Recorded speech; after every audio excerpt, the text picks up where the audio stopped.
Capítulo 13. Como posso resolver alguns dos meus problemas de saúde? Fui vítima de problemas crônicos suficientes para 3 vidas. Por que estou tendo todos estes agora, nesta vida? Primeiro, vamos deixar um fato bem claro. Você os adora. Pelo menos, adora a maioria deles. Você os tem usado muito bem para sentir pena de si mesmo e atrair atenções. Nas poucas ocasiões em que não os adorou, foi apenas porque foram longe demais. Mais longe do que imaginou quando os criou. Agora vamos entender o que provavelmente já sabe: todas as doenças são criadas por você mesmo. Até mesmo os médicos convencionais estão agora percebendo como as pessoas tornam-se doentes. A maioria das pessoas o faz bastante inconscientemente. Não sabe o que está fazendo. Então, quando essas pessoas adoecem, não sabem o que houve. É como se algo lhes tivesse sucedido, em vez de terem feito algo consigo mesmas. Isso ocorre porque a maioria das pessoas vive, não apenas no que diz respeito aos problemas de saúde e suas consequências inconscientemente. As pessoas fumam e se perguntam por que sofrem de câncer. Ingerem carnes de animais e gordura e se perguntam por que suas artérias ficam bloqueadas. Sentem raiva durante todas as suas vidas e se perguntam por que têm ataques do coração. Competem umas com as outras, impiedosamente sob incrível tensão, e se perguntam por que sofrem derrame cerebral. A verdade não tão óbvia é que a maioria das pessoas se preocupa até morrer. A preocupação é a pior forma de atividade mental que existe depois da raiva, que é muito autodestrutiva. A preocupação é inútil. É energia mental desperdiçada. Também cria reações bioquímicas que prejudicam o corpo, provocando desde indigestão a parada cardíaca, além de muitas outras consequências. A saúde melhorará quase imediatamente quando a preocupação acabar. A preocupação é a atividade da mente que não entende a sua ligação comigo. O ódio é a condição mental mais nociva. Envenena o corpo, e seus efeitos são praticamente irreversíveis. O medo é o oposto de tudo que você é, e por isso tem um efeito de oposição à sua saúde mental e física.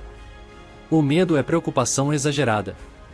Preocupação, ódio, medo, junto com as suas ramificações, na ansiedade, amargura, impaciência, avareza, crueldade, espírito crítico e condenação, atacam o corpo no nível celular. É impossível ter um corpo saudável nessas condições. De igual modo, embora em um grau um pouco menor, vaidade, comodismo e ganância levam à doença física, ou falta de bem-estar. Todas as doenças são criadas primeiro na mente. Como pode ser isso? E as doenças contraídas de outra pessoa, como os resfriados ou a AIDS? Nada ocorre em sua vida, nada, que não é primeiro um pensamento. Os pensamentos são como ímãs, que atraem os efeitos para você. O pensamento pode não ser sempre óbvio, e, portanto, claramente causativo, como em, vou contrair uma doença terrível. Pode ser, e geralmente é, muito mais sutil do que isso. Não mereço viver. Minha vida é sempre conturbada. Sou um perdedor. Deus vai me castigar. Estou doente e cansado da vida. Os pensamentos são uma forma de energia muito sutil, e, no entanto, extremamente poderosa. As palavras são menos sutis, menos densas. Os atos são mais densos do que ambos. Ato é energia em densa forma física, em pesado movimento. Quando você pensa, diz e age de acordo com um conceito negativo como sou um perdedor, coloca em movimento uma enorme energia criativa. Não admira que pegue um resfriado. Isso é o mínimo que poderia ocorrer. É muito difícil reverter os efeitos do pensamento negativo depois que assumem uma forma física. Não é impossível, mas é muito difícil. Exige um ato de fé extrema, uma fé extraordinária na força positiva do universo, quer você a chama de Deus, deusa, força primária, causa primeira ou o que quer que seja. Os curandeiros têm essa fé. É uma fé que se transforma em conhecimento absoluto. Eles sabem que você deve ser inteiro, completo e perfeito no momento atual. Esse conhecimento também é um pensamento, muito poderoso. Tem o poder de mover montanhas para não falar nas moléculas do seu corpo. É por esse motivo que os curandeiros podem curar, frequentemente até mesmo à distância. O pensamento não conhece distâncias. Viaja pelo mundo e percorre o universo mais rápido do que você pode dizer a palavra. Dizei uma só palavra e meu servo será curado. E foi assim naquela mesma hora, antes mesmo de sua frase ser terminada. Tamanha era a fé do centurião. Contudo, todos vocês são leprosos mentais. Sua mente está corroída por pensamentos negativos. Alguns deles lhe são impostos. Muitos vocês mesmos criam, fazem aparecer, e depois se fixam neles durante horas, dias, semanas, meses, até mesmo anos. E se perguntam por que estão doentes. Você pode resolver alguns dos problemas de saúde, como os chama, resolvendo os problemas em seu pensamento. Sim, pode curar algumas das doenças que adquiriu, causou a si mesmo, assim como evitar o aparecimento de outras. E pode fazê-lo mudando o seu pensamento. Também, e eu não gosto de sugerir isso porque parece muito mundano vindo de Deus, mas, pelo amor de Deus, cuide-se melhor. Você não cuida do seu corpo, não lhe dá atenção até suspeitar que há algo de errado. Praticamente não faz check-up algum em termos de prevenção. Cuida melhor do seu carro do que do seu corpo, e isso não é dizer muito. Você não só não se cuida fazendo check-ups regularmente, indo ao médico uma vez por ano e usando terapias e remédios que lhe foram prescritos, por que vai ao médico para obter ajuda e depois não toma os remédios prescritos? Pode me responder? Como também maltrata muito o seu corpo entre essas visitas ao médico. Você não o exercita, por isso fica flácido, e pior ainda, fraco. Você não o alimenta adequadamente, enfraquecendo-o ainda mais. Depois o enche de toxinas e venenos e das substâncias mais absurdas consideradas alimento. E ainda assim essa máquina maravilhosa corre para você, segue em frente bravamente apesar dessa agressão. As condições sob as quais você pede ao seu corpo para sobreviver são horríveis, mas faz pouco ou nada em relação a elas. Você lerá isto, fará um gesto com a cabeça para indicar que concorda com o que eu digo e está arrependido e voltará a fazer tudo isso de novo. E sabe por quê? Tenho medo de perguntar. Porque não tem vontade de viver. Isso parece ser uma acusação dura. Não é minha intenção que seja dura, e tampouco uma acusação. Dura é um termo relativo, um julgamento que você impôs às palavras. Acusação indica culpa, e culpa indica mau procedimento. Não há mau procedimento envolvido aqui, e, portanto, não há culpa e acusação. Eu fiz uma simples afirmação da verdade. Como todas as afirmações da verdade, tem a capacidade de despertá-lo. Algumas pessoas não gostam de ser despertas. A maioria não gosta, prefere permanecer adormecida. O mundo se encontra nas condições atuais porque está cheio de sonâmbulos. No que diz respeito à minha afirmação, o que parece falso? Você não tem vontade de viver. Pelo menos, não teve até agora. Se você me disser que acabou de sofrer uma transformação, eu reavaliarei a minha previsão do que fará agora. Reconheço que essa previsão se baseia na experiência passada. Também foi minha intenção fazê-lo despertar. Às vezes, quando uma pessoa está profundamente adormecida, é preciso sacudi-la um pouco. Eu vi no passado que você tem tido pouca vontade de viver.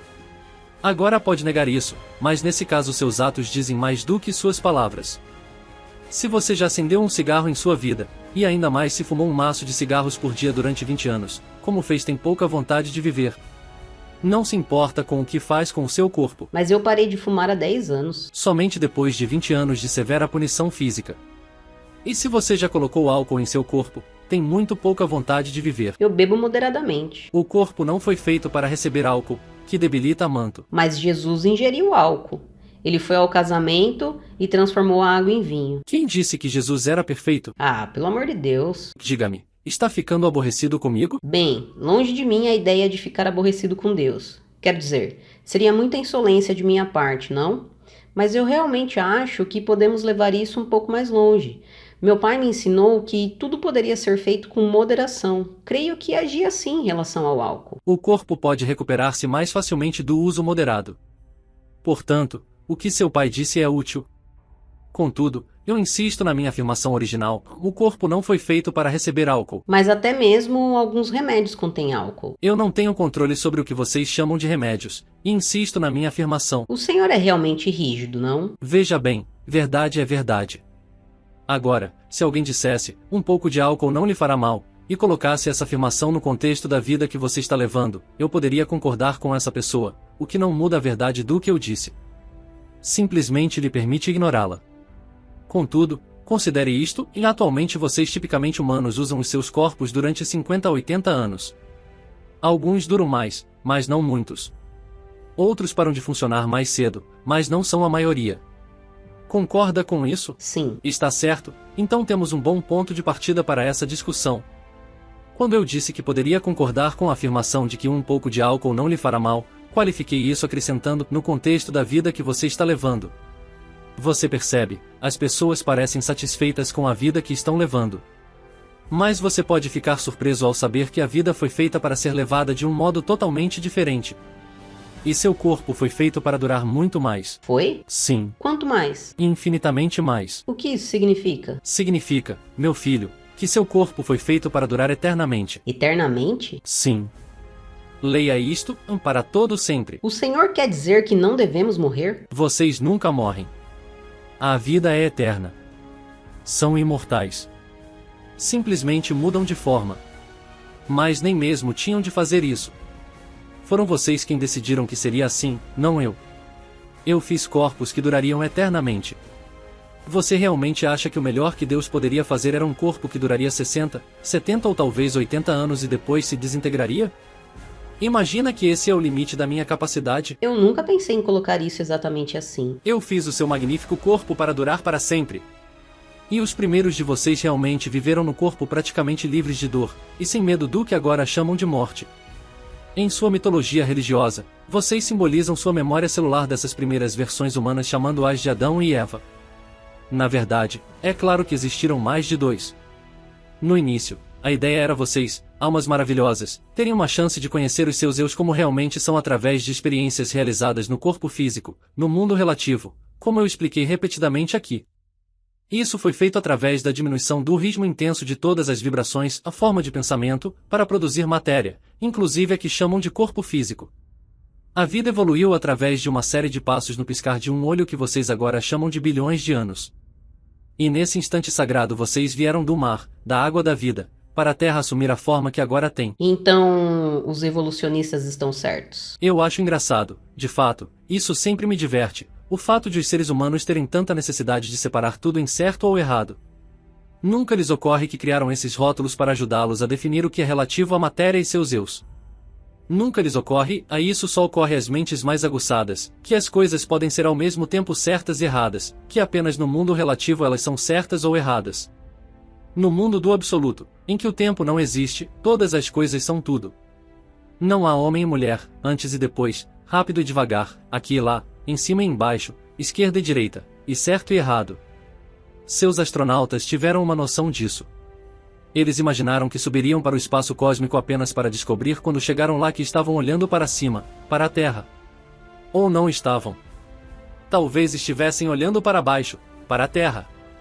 Mas então, onde estava o Sol? Em cima? Embaixo? Não. Ali, à esquerda.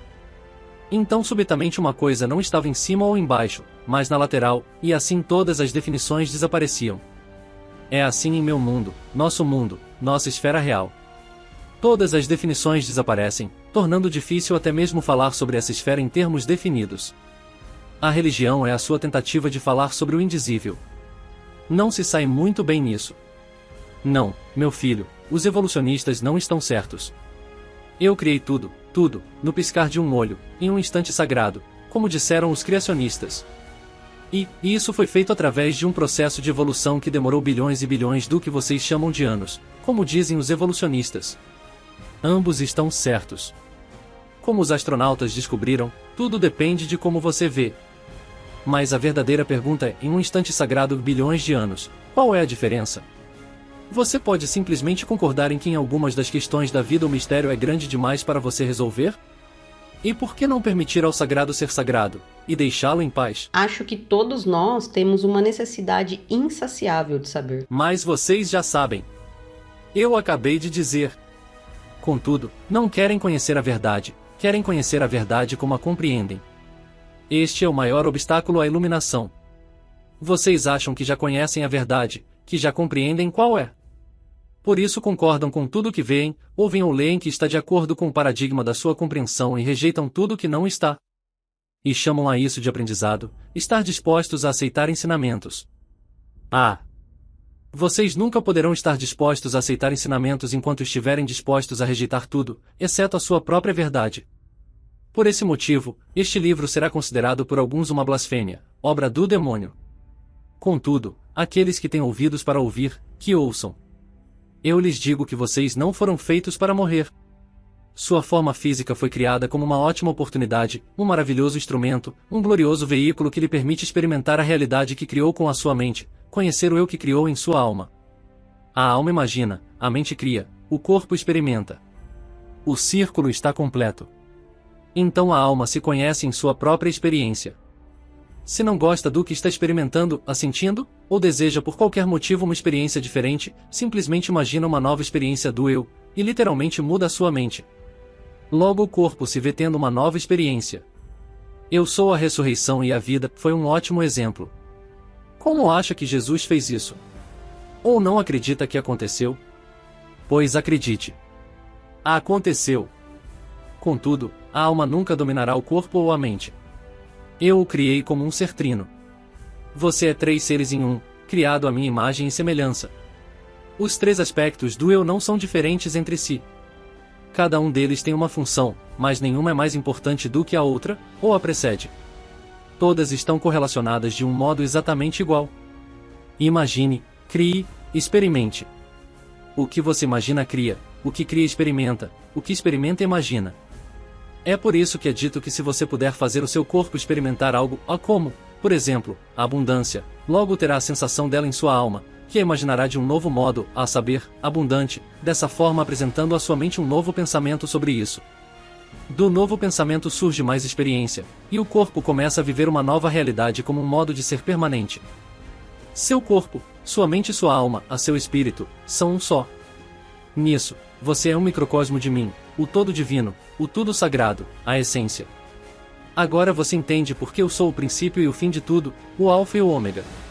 Agora eu lhe explicarei o maior mistério em seu relacionamento exato e verdadeiro comigo. Você é o meu corpo. Seu corpo está para sua mente e alma como você está para minha mente e alma. Portanto, em tudo que eu experimento é através de você. Como seu corpo, sua mente e sua alma são um só, também o são meu corpo, minha mente e minha alma. Tanto é assim que Jesus de Nazaré, entre os muitos que compreenderam esse mistério, disse a imutável verdade quando afirmou: eu e o Pai somos um só. Agora eu lhe direi que há verdades ainda maiores do que essa, das quais um dia você será conhecedor. Porque como você é o meu corpo, eu sou o corpo de outrem. O senhor quer dizer que não é Deus? Sim, eu sou Deus, como vocês agora o imaginam, deusa como agora a imaginam. Sou o idealizador e criador de tudo que agora conhecem e experimentam, e vocês são meus filhos, como eu sou o filho de outrem. Está tentando me dizer que até mesmo Deus tem um Deus? Estou lhe dizendo que a sua percepção da realidade máxima é mais limitada do que pensava, e que a verdade é mais ilimitada do que pode imaginar. Eu estou lhe dando uma vaga noção do infinito, e amor infinito. Você não poderia ter outra maior em sua realidade. Mal pode ter essa. Espere um minuto.